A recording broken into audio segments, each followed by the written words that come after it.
बिस्मिल्लाहिर्रहमानिर्रहीम। अस्सलाम वालेकुम। इस लेक्चर में हम क्लास 9th की केमिस्ट्री के चैप्टर नंबर 2 जिसका नाम है स्ट्रक्चर ऑफ एटम्स उसका आगाज़ करेंगे। और फ़िलहाल हम बात करेंगे स्ट्रक्चर ऑफ एटम के इंट्रोडक्शन की।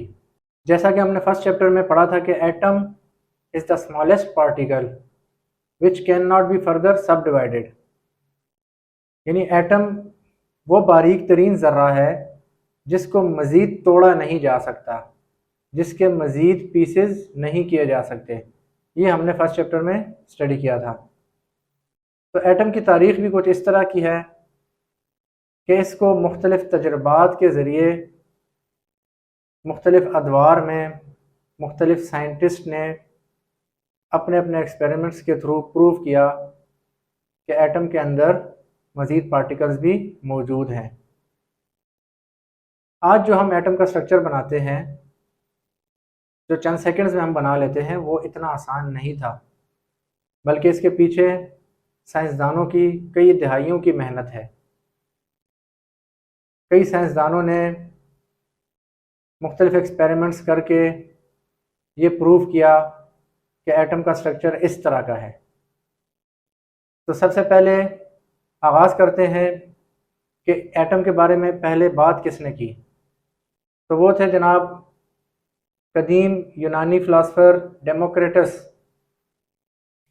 वो पहले इंसान थे जिन्होंने ये सजेस्ट किया था कि जो मैटर है, मादा, वो छोटे छोटे पार्टिकल्स से मिल के बना होता है, और उन पार्टिकल्स को उसने एटम्स का नाम दिया था।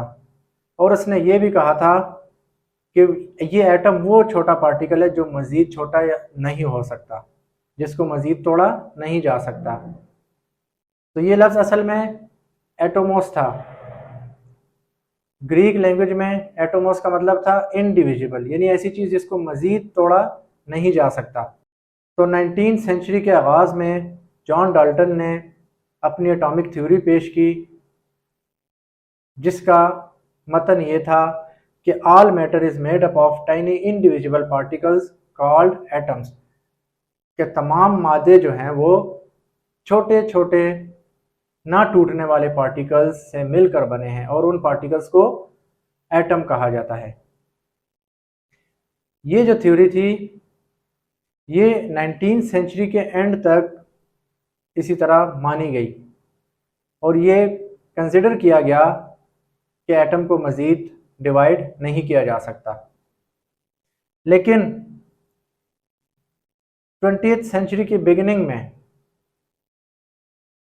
यानी कि आप समझ लें कि 1880 से लेकर 1930 के दरमियान ये जो अरसा है, इस दौरान गोल्डस्टाइन, नील बोहर, जे थॉमसन और दीगर साइंटिस्ट ने मुख्तलिफ एक्सपेरिमेंट्स के थ्रू ये बात रिवील की कि एटम के अंदर मज़ीद पार्टिकल्स मौजूद हैं। और आज के दौर में एटम के अंदर 100 के करीब पार्टिकल्स डिस्कवर हो चुके हैं, लेकिन उसमें से 3 मेन पार्टिकल्स हैं जिन्हें सब एटॉमिक पार्टिकल्स कहा जाता है, और वो हैं इलेक्ट्रॉन, प्रोटॉन और न्यूट्रॉन। तो ये इलेक्ट्रॉन, प्रोटॉन और न्यूट्रॉन इस चैप्टर में हम डिटेल से इनके बारे में स्टडी करेंगे कि कैसे एटम्स के अंदर ये मौजूद होते हैं और इनको कैसे डिस्कवर किया गया, फिर इसकी कॉन्फ़िगरेशन कैसी है, फिर इनके आइसोटॉप्स भी हम एटम्स के इस चैप्टर में स्टडी करेंगे। तो बात करते हैं थोड़े से इंट्रोडक्शन के बाद थ्योरीज और एक्सपेरिमेंट्स की, कि इसका जो सिलसिला था वो किस तरह था। सबसे पहले डाल्टन्स एटॉमिक थ्योरी है, जिसके बारे में यहाँ पे थोड़ी सी बात हुई है। डाल्टन एटॉमिक थ्योरी के मुताबिक कोई भी एटम जो है वो इनडिविजिबल होता है, वो इंतहाई सख्त होता है और इंतहाई डेंस होता है, उसके अंदर बहुत ज़्यादा मास होता है, और वो स्फेरिकल शक्ल का होता है। उसके बाद उसने कहा कि जितने भी एटम हैं वो एक ही एलिमेंट के होते हैं और वो एक जैसे होते हैं, यानी कि एक ही एलिमेंट के जो एटम है वो एक जैसे होते हैं और वो मिलकर एक कंपाउंड वजूद में लाते हैं। तो कुछ बातें ठीक थी और कुछ जो है वो बाद में किसी तरह एक्सपेरिमेंट्स के थ्रू गलत साबित हो गई, यानी उसमें मज़ीद बेहतरी लाई गई। उसके बाद गोल्डस्टाइन, इन्होंने सबसे पहले 1886 में प्रोटॉन्स को डिस्कवर किया और ये बताया कि प्रोटॉन्स पे पॉजिटिव चार्ज होता है। उसके बाद जे थॉमसन, इन्होंने मुख्तलिफ एक्सपेरिमेंट्स के थ्रू अपने दोस्तों के साथ, दीगर साइंटिस्ट के साथ मिलकर इलेक्ट्रॉन्स की डिस्कवरी लाई और इन्होंने बताया कि इलेक्ट्रॉन पे नेगेटिव चार्ज होता है।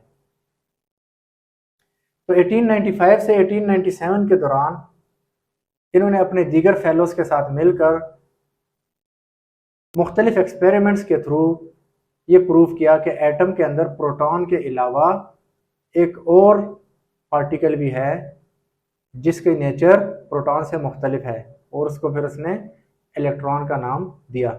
इसके बारे में भी हम डिटेल से इस चैप्टर में स्टडी करेंगे। उसके बाद जो सबसे बड़ा कारनामा था उसका, जो चेंजिंग पॉइंट था एटॉमिक स्ट्रक्चर में, वो ये था कि उसने एक एटॉमिक स्ट्रक्चर इंट्रोड्यूस कराया, और वो कैसे, एक प्लम पुडिंग थ्योरी के जरिए। प्लम पुडिंग थ्योरी उसने तशबीह दी, एक डिश है, आप फर्ज करें एक खीर है, तो उसके ऊपर जो ड्राई फ्रूट्स वगैरह स्प्रिंकल किए जाते हैं, उस तरह की तशबीह इसने दी। या आप समझ लें कि एक वाटरमेलन है, उसको अगर आप कट करें तो वाटरमेलन के सेंटर में आपको मुख्तलिफ जगहों पे उसके बीज नज़र आएंगे। तो जे थॉमसन ने कुछ इस तरह की इंट्रोडक्शन कराई एटॉमिक स्ट्रक्चर की कि राउंड शेप में सारा पॉजिटिव चार्ज है और उसके बीच में जो छोटे छोटे डॉट्स हैं वो इलेक्ट्रॉन्स हैं, यानी कि नेगेटिव चार्ज हैं। तो इसके बारे में बाद में पता चला कि एटॉमिक स्ट्रक्चर इस तरह का नहीं होता, लेकिन ये गेम चेंजर साबित हुआ था। इसकी मदद से बाद में साइंटिस्ट ने आज जो हम मौजूदा एटॉमिक स्ट्रक्चर बनाते हैं उसमें इलेक्ट्रॉन्स की जो तरतीब है वो इसी की मदद से हमें हासिल हुई। तो ये सारा कुछ स्ट्रक्चर ऑफ एटम, उसके अंदर मौजूद सब एटॉमिक पार्टिकल्स, इलेक्ट्रॉन, प्रोटॉन्स और न्यूट्रॉन्स, इनके बारे में हम इस चैप्टर में डिटेल से स्टडी करेंगे और ये जानने की कोशिश करेंगे कि किस तरह ये सारी चीज़ें मुख्तलिफ एक्सपेरिमेंट्स के थ्रू हम तक पहुँची हैं। तो उम्मीद है आपको आज का ये लेक्चर समझ आ गया होगा। इस हवाले से अगर कोई क्वेश्चन है तो नीचे कमेंट बॉक्स में ज़रूर मेंशन करें। वीडियो पसंद आई है तो इसको लाइक करें, चैनल को भी सब्सक्राइब करें और अपने दोस्तों के साथ शेयर करें।